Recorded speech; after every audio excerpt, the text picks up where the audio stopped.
klinika, учебный center, avtoshkola yoki shunga o'xshagan bizneslar uchun arendaga zo'r joy topib qo'ygan. Malakasini tushuntirib o'taman.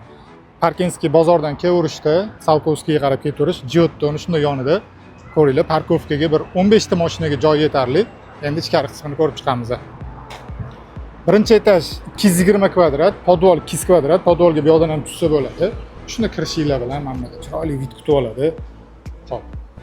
Bu yoqda kirganingizda o'ng tomonda bitta katta xonasi bor. Hop, ko'rsatib o'taman. Mana bu devor olib beriladi.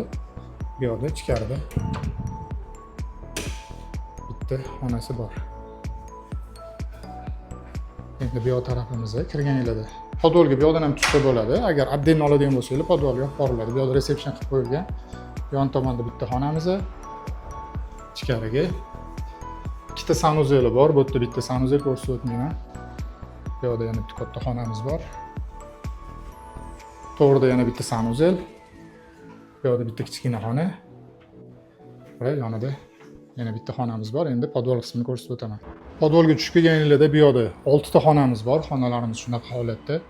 Remontlari tayyor. Bu yoqda kichkina kladovka. Bu yerda katta pomeshcheniyasi bor. Naryoqda xo'p, tashqaridan tushib kelsa bo'ladi. Bu yoqda ham ikkita katta xonasi bor. To'liq ma'lumot uchun pastda nomerlar qoldiramiz. Telefonga ma'lumot olishingiz mumkin.